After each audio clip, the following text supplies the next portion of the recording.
بسم اللہ الرحمن الرحیم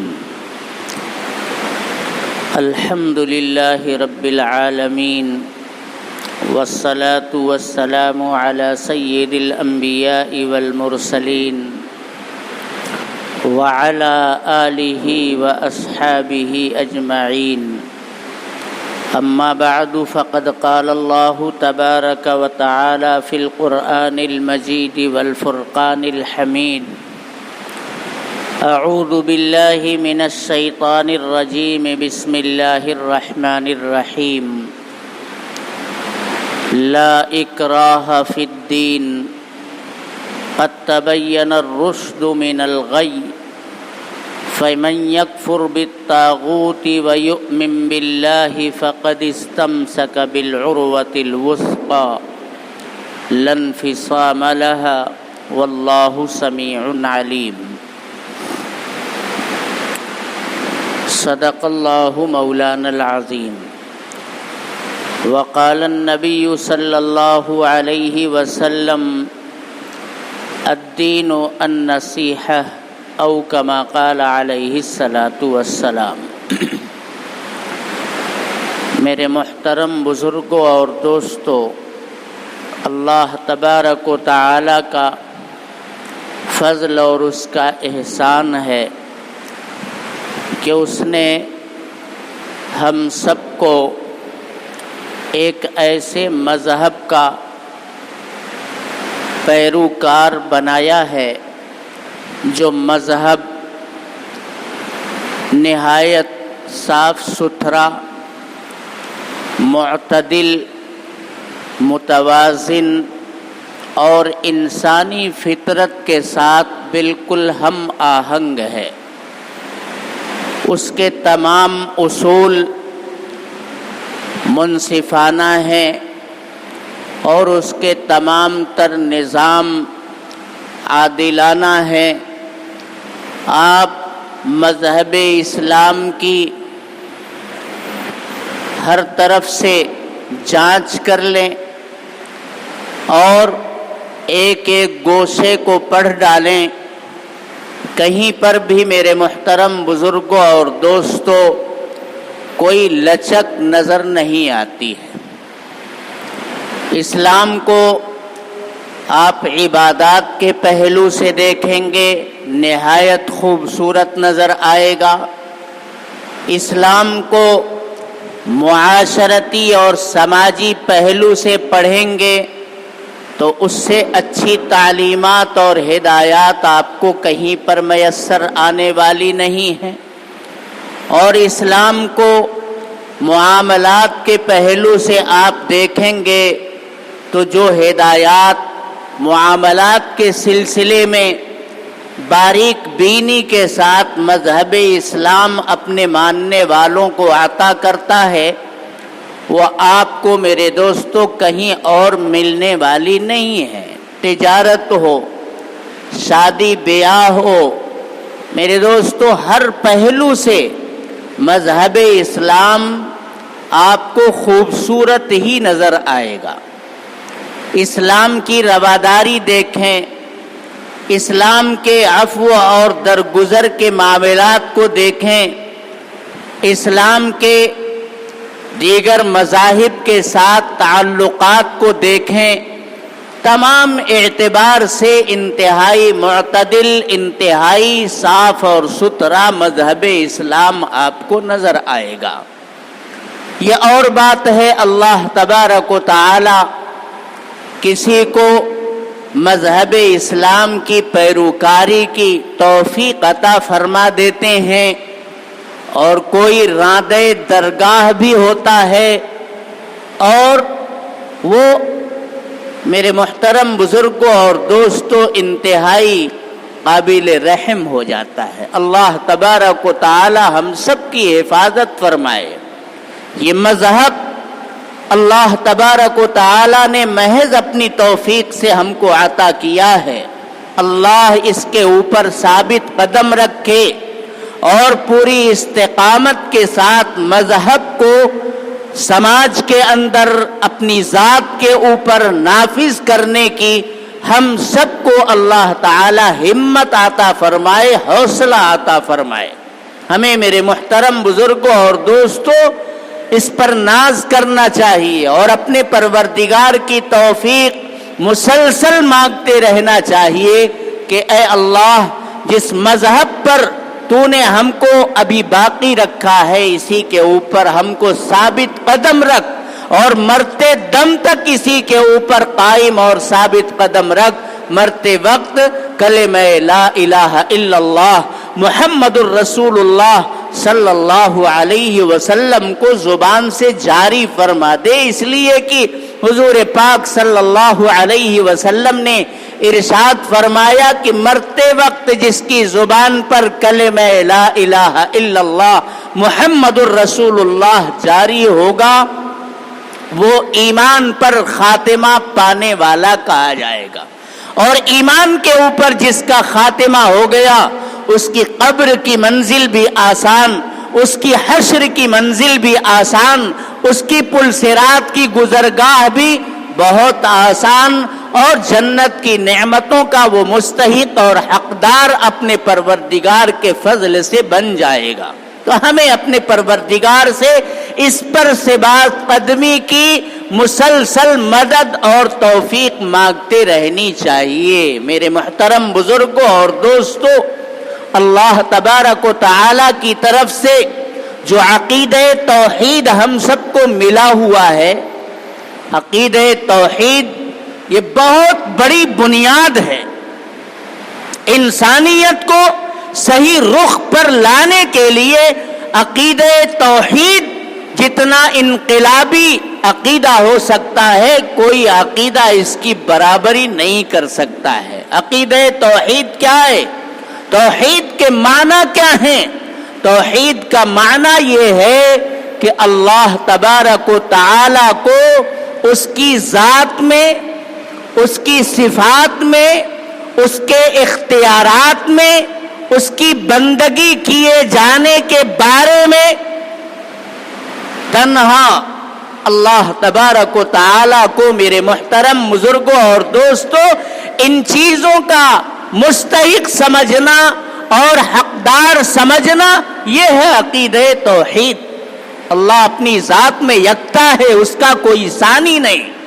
اللہ تعالی اپنی صفات میں، اپنی شان میں یکتا ہے، اس کا کوئی ثانی اور ساجی نہیں ہے۔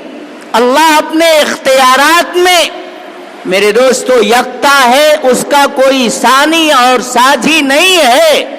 وہی تنہا خالق ہے، وہی تنہا مالک ہے، اور وہی زندہ کرتا ہے، وہی موت دیتا ہے، وہی رزق فراہم کرتا ہے، وہی بارش برساتا ہے، وہی دنیا کے اندر انقلابات کو برپا کرتا رہتا ہے۔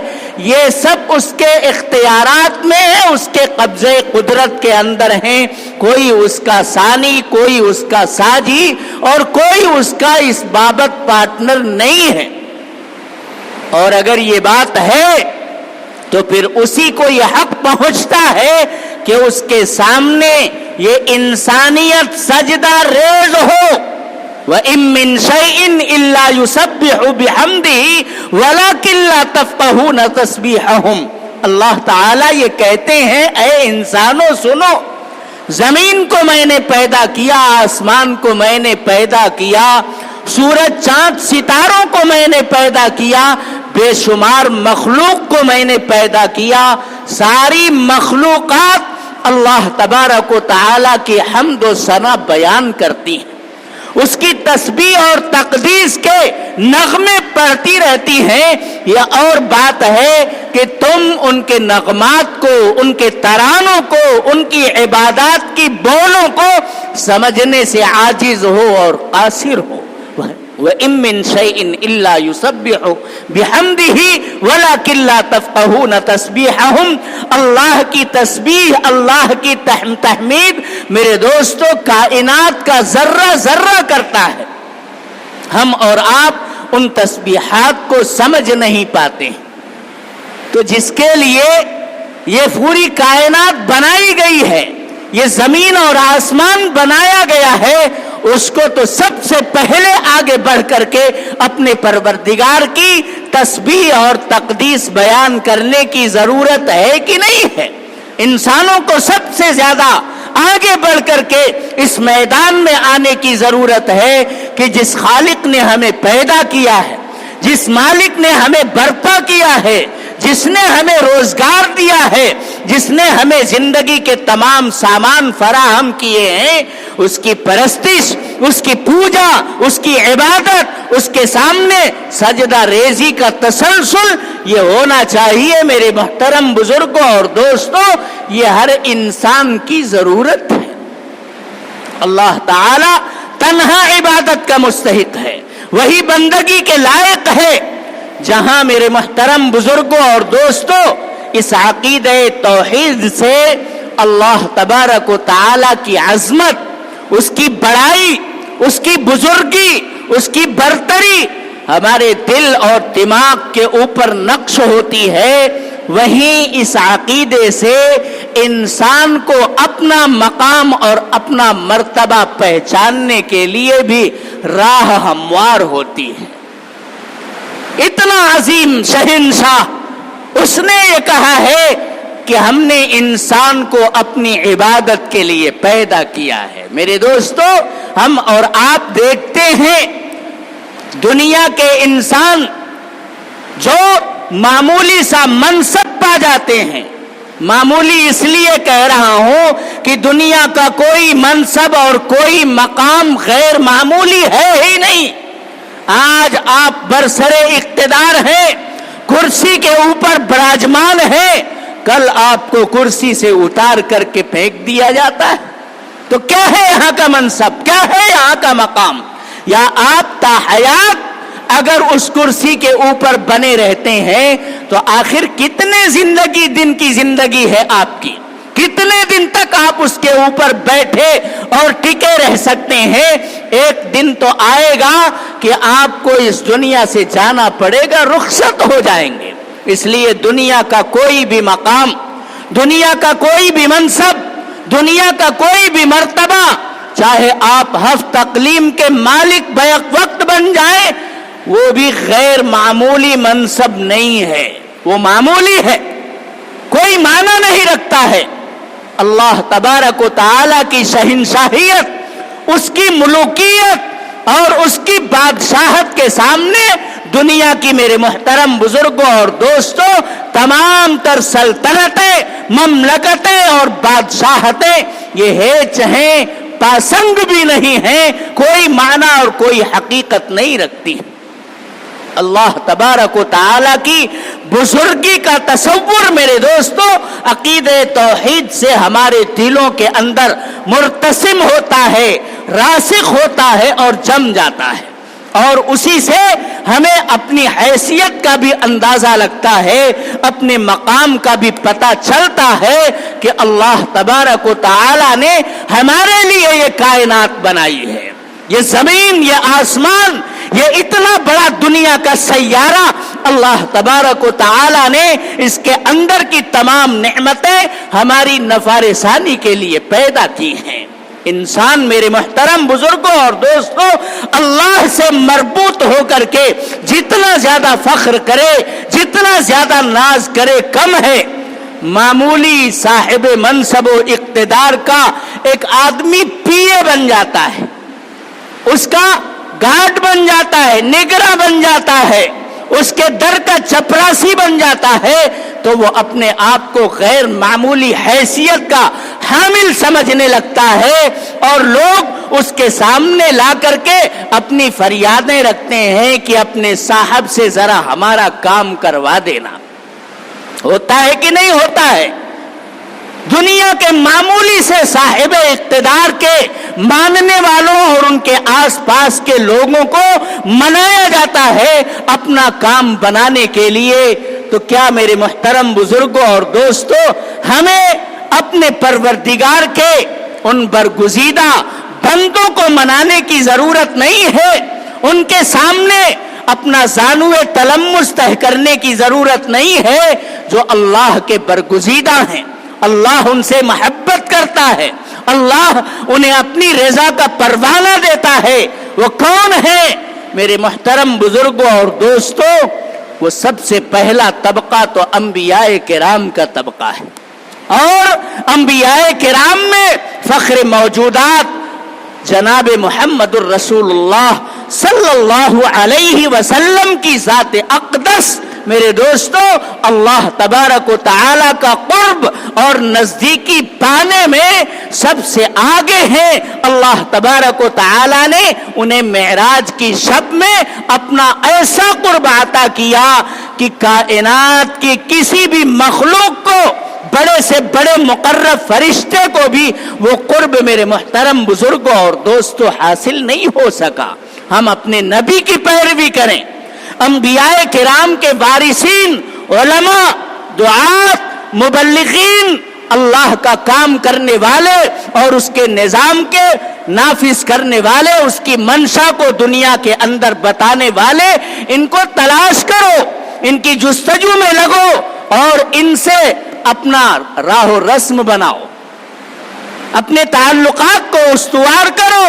میرے دوستو یہ ذہن بنانا بند کرو۔ آج ہمارے درمیان آپس میں کس طرح کی خلیجیں پیدا کی جا رہی ہیں، خاص طور سے دانشور طبقے سے۔ کس دانشور؟ دین کے جو دانشور ہیں، ان دانشوروں سے عوام کا رشتہ توڑنے کی مسلسل کوشش ہو رہی ہے۔ عوام کو علماء سے کاٹ دو، عوام کو ان دعوت اور تبلیغ کے نظام کے لے کر چلنے والوں سے کاٹ کر کے رکھ دو، الگ کر دو، عوام ایک طرف ہو جائے اور علماء چند ہیں، انگلیوں کے اوپر گنے جا سکتے ہیں، دعات اور مبلغین یہ بہت معمولی تعداد میں ہیں، یہ انگلیوں پر گنے جا سکتے ہیں، اور انہی کی وجہ سے عوام کے اندر بھی مذہب اسلام کے تعلق سے جوش پایا جاتا ہے، خروش پایا جاتا ہے۔ وہ ان کی باتوں پر کان دھرتے ہیں، سنتے ہیں اور عملی زندگی کے اندر اس کو برتتے ہوئے نظر آتے ہیں۔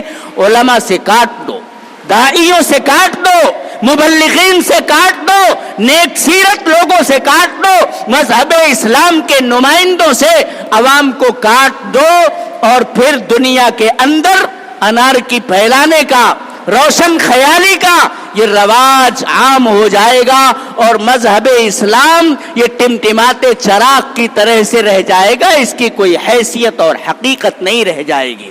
لیکن میرے محترم بزرگوں اور دوستوں، یہ خواب اگر ہم اور آپ چاہ لیں اور فیصلہ کر لیں کہ ہمیں حق بات کو سمجھنا ہے اور اس کے لیے حق آشنا لوگوں کے پاس پہنچنا ہے، اگر یہ بات ہم اپنے دل کے اندر بٹھا لیں تو میرے دوستو باطل طاقتوں کا یہ خواب کبھی بھی شرمندہ تعبیر نہیں ہو سکتا ہے۔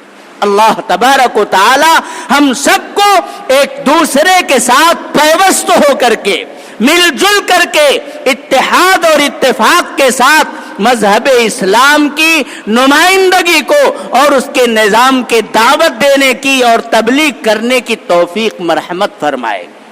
میں یہ بتا رہا تھا کہ جب انسان اپنے دل کے اندر عقیدہ توحید کو، اللہ کی ایکتائی کو راسخ کر لیتا ہے، اور اس سے انسان کا مقام اور مرتبہ خود بخود واضح ہو جاتا ہے کہ یہ کائنات کے اندر سب سے زیادہ قابل تعظیم، سب سے زیادہ قابل تکریم اور سب سے زیادہ معزز مخلوق ہے، جسے اللہ تبارک و تعالی نے قرآن کے اندر فرمایا ہے وَلَقَدْ كَرَّمْنَا بَنِي آدَمَ وَحَمَلْنَاهُمْ فِي الْبَرِّ وَالْبَحْرِ وَرَزَقْنَاهُمْ مِنَ الطَّيِّبَاتِ وَفَضَّلْنَاهُمْ عَلَى كَثِيرٍ مِّمَّنْ خَلَقْنَا تَفْضِيلًا۔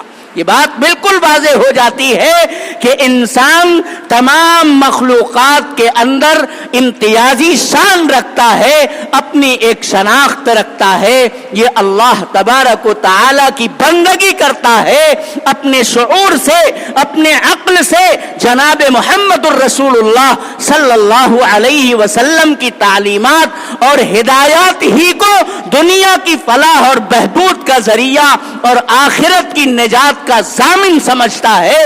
میرے محترم محترم بزرگوں اور دوستوں، یہ بات بھی ہمارے دلوں کے اندر جاگزی ہوتی ہے، پیوست ہوتی ہے۔ اور ایک بات اور واضح ہوتی ہے کہ جب عبد اور معبود کے درمیان، میرے محترم بزرگوں اور دوستوں، بحیثیت اپنے اپنے فرق کے، معبود معبود ہے، عابد عابد ہے، انسان انسان ہے، اللہ تبارک و تعالی کی ذات خالق و مالک ہے، اور اس نے یہ کہہ دیا ہے وَلَمْ يَكُنْ لَهُ كُفُوًا أَحَدٌ۔ ہمارا انسانیت سے کوئی ناتا نہیں ہے، کوئی رشتہ نہیں ہے، کوئی قرابت داری نہیں ہے، نہ وہ کسی کا بیٹا ہے، نہ وہ کسی کا باپ ہے، کوئی رشتہ داری نہیں ہے۔ تو میرے محترم بزرگوں اور دوستوں، یہ بات بھی سامنے آ جاتی ہے کہ ایک انسان کو اپنے پروردگار کی رضا اور اس کی خوشنودی حاصل کرنے کے لیے کسی خاص انسان یا کسی انسانی گروہ کی بظاہر چندہ ضرورت نہیں ہے۔ ہر انسان وہ آئے اپنے اس دھرے کے اوپر اور اپنے پروردگار کے سامنے فریاد کرے، پروردگار اس کی فریاد کو بھی سنے گا۔ وہ کالا ہو یا گورا ہو، وہ غریب ہو یا امیر ہو، وہ نادار ہو یا فقیر ہو، مرد ہو یا عورت ہو، ہر انسان اپنے پروردگار سے براہ راست اس بابت جڑا ہوا ہے۔ اسی لیے تو سورہ فاتحہ کے اندر ہر بندہ یہ کہتا ہے ایاک نعبد و ایاک نستعین، اے میرے پروردگار ہم تیری ہی عبادت کرتے ہیں، ہم بندے ہیں تیرے، تو معبود ہے ہمارا، ہم محتاج ہیں تیرے، تو مددگار ہے ہمارا، ہم تیری ہی عبادت کرتے ہیں، ہم تجھی سے مدد طلب کرتے ہیں۔ بتائیے اس کے اندر کوئی عالم یا کوئی جاہل کوئی فرق کرتا ہے؟ عالم بھی وہی کہتا ہے، اور ایک نہ جاننے والا نادان اور جاہل بھی میرے دوستو سورہ فاتحہ پڑھتا ہے تو وہ انہی کلمات کو دہراتا ہے۔ یعنی عقیدہ توحید میرے محترم بزرگوں اور دوستوں اپنے پروردگار سے جوڑنے کے لیے انسان کو کہتا ہے کہ براہ راست تم اس دہلیز کے اوپر قدم رکھ سکتے ہو۔ یہ اور بات ہے کہ ہمیں انبیاء کرام کی، نبی کریم صلی اللہ علیہ وسلم کی ہدایات کے واسطے سے ہی پہنچنا ہے۔ ما کان لبشر ان یکلمہ اللہ الا وحیا او من وراء حجاب۔ اللہ تعالی نے اپنی منشا کو، اپنی مرضیات کو، اور جو چیزیں اللہ کو ناپسند ہیں، نامرضیات کو، پیغمبر کے ذریعے سے ساری انسانیت کے سامنے رکھ دیا ہے۔ اب ان رکھی ہوئی باتوں میں جو خیر کی چیزیں ہیں، آپ خیر کو لے کر کے بغیر کسی انسانی مدد کے آگے بڑھیں گے، اللہ تبارک و تعالی تمہاری فریاد کو سنیں گے۔ تو اس بابت اب کسی انسان کی یا انسانی گروہ کی کوئی ضرورت نہیں ہے، ہم اپنے پروردگار سے ان تعلیمات اور ہدایات کی روشنی میں براہ راست جڑ سکتے ہیں۔ سارے انسان برابر ہیں، ہر انسان یہ اللہ کا بندہ ہے، سارے انسان یہ برابر ہیں، کسی کو برتر اپنے آپ کو نہیں تصور کرنا چاہیے۔ میرے دوستو یہ فرق مراتب ہم جو آپس میں قائم کرتے ہیں، انہی بنیادوں کی وجہ سے ہمارے دلوں کے اندر ناچاقیاں پیدا ہوتی ہیں، خرابیاں پیدا ہوتی ہیں، تکبر کا اظہار ہوتا ہے، اپنی بالادستی سمجھی جاتی ہے، دوسروں کو کمزور سمجھا جاتا ہے۔ اللہ تبارک و تعالی نے تو سب کو انسان بنایا ہے، اور اس نے کہا ہے هو الذی خلق لکم ما فی الارض جميعا، هو الذی خلقکم من نفس واحدہ۔ اللہ تبارک و تعالی نے سب کو ایک آدم سے پیدا کیا، سب ایک جان سے نکل کر کے آئے ہو، سب کے سب بنی آدم ہو۔ تو میرے دوستو تمام انسان یہ برابر ہیں، سب کے سب اللہ تبارک و تعالی کے بندے ہیں، اور نبی کی تعلیمات اور ہدایات کی روشنی میں وہ اللہ تبارک و تعالی کی معرفت اور اس کی پرستش کرنے میں کسی کے محتاج نہیں ہے۔ اب سیکھنا پڑے گا عبادت کا طریقہ، یہ ایک الگ احتیاج ہے، لیکن اللہ سے فریاد کرنے کے سلسلے میں کوئی بندہ کسی دوسرے بندے کا محتاج نہیں ہے، براہ راست وہ اپنے پروردگار سے نبی کی تعلیمات کی روشنی میں جڑ سکتا ہے۔ اور تیسری بات میرے محترم بزرگوں اور دوستوں، یہ بات بھی بالکل واضح ہوتی ہے کہ اللہ تبارک و تعالی نے جب یہ فرما دیا ہے کہ ہم نے ساری کائنات کو انسان کے لیے پیدا کیا ہے، تو اس سے انسان کا معزز ہونا، قابل احترام ہونا، قابل تکریم ہونا، یہ بھی بالکل واضح ہو جاتا ہے۔ اسی لیے آپ مذہب اسلام کو پڑھیں گے تو مذہب اسلام انسانوں کے درمیان بغیر کسی فرق کے یہ بات کہتا ہے کہ سارے انسان قابل احترام ہیں۔ وَلَقَدْ كَرَّمْنَا بَنِي آدم، ہم نے تمام انسانوں کو قابل احترام بنایا ہے، معزز بنایا ہے، فضیلت والا بنایا ہے، اس لیے کہ ساری کائنات یہ اسی کی خادمہ بن کر کے اس کے کام آ رہی ہے۔ کوئی فرق میرے محترم بزرگوں اور دوستوں انسانیت کے بیچ میں نہیں ہونا چاہیے۔ اور جب انسان کہہ دیا گیا تو پھر اس میں مسلمان ہو یا غیر مسلم ہو، انسانیت کے لحاظ سے سارے کے سارے انسان قابل احترام ہیں۔ قرآن یہ کہتا ہے وَلَا تَقْتُلُوا النَّفْسَ الَّتِي حَرَّمَ اللَّهُ إِلَّا بِالْحَقِّ، ساری انسانیت، اس کا ایک ایک فرد، وہ چھوٹا ہو یا بڑا ہو، مرد ہو یا عورت ہو، امیر ہو یا غریب ہو، سب کے اندر جان ہے، اور وہ جان اللہ تبارک و تعالی کے نزدیک تمام انسانیت کے لیے قابل احترام ہے۔ جناب محمد الرسول اللہ صلی اللہ علیہ وسلم کی تعلیمات کو پڑھیے، آپ کی ہدایات کو پڑھیے۔ اسلام کو میرے محترم بزرگوں اور دوستوں آج جس حیثیت سے پیش کیا جا رہا ہے اور اسلام کو جتنا ٹارگٹ بنایا جا رہا ہے، اسلام کے خلاف جتنے پروپیگنڈے کیے جا رہے ہیں کہ اسلام جارحیت کا مذہب ہے، اسلام یہ اپنے لوگوں کو کیا کرتا ہے، شدت پسندی کی تعلیم دیتا ہے، یہ ساری باتیں بالکل بے بنیاد ہیں۔ اسلام تو رواداری کا مذہب ہے، اسلام تو پیار اور محبت کو پیش کرتا ہے۔ وہ کہتا ہے کہ دیکھو تمہارا دوست ہو، تمہارا ہم مذہب ہو یا وہ ہم مذہب نہ ہو، جس طرح تمہاری جان قابل احترام ہے اسی طرح سے غیر مسلم کی جان بھی قابل احترام ہے۔ جناب محمد الرسول اللہ صلی اللہ علیہ وسلم کے نظام اٹھا کر کے دیکھو، آپ نے یہ ارشاد فرمایا تھا کہ ایک ایک جان قابل احترام ہے۔ مسلمان کے قتل پر اگر قرآن کے اندر قصاص کا حکم ہے تو اگر کسی معاہد کو، کسی ذمی کو جو آپ کے دارالسلطنت کے اندر اپنی جان اور مال کا تحفظ چاہتے ہوئے آپ کی حکومت اور آپ کی سلطنت کے خلاف کسی قسم کی بغاوت در پردہ اپنے دل کے اندر نہیں رکھتا ہے، اس کے جان کی، اس کے مال کی، اس کی عزت کی، اس کی آبرو کی حفاظت ویسی ہی کی جائے گی جیسے ایک مسلمان کے جان کی، مال کی، عزت کی، آبرو کی حفاظت کی جائے گی۔ مذہب اسلام یہ کہتا ہے وَلَا تَقْتُلُوا النَّفْسَ الَّتِي حَرَّمَ اللَّهُ إِلَّا بِالْحَقِّ، ہاں اگر اس نے ناحق ظلمن کسی کو قتل کیا ہے تو قصاص میں اس کو بھی قتل کیا جائے گا، لیکن اگر کسی کو ناحق آپ نے قتل کر دیا تو جیسے مسلمان کے قتل کرنے کی سزا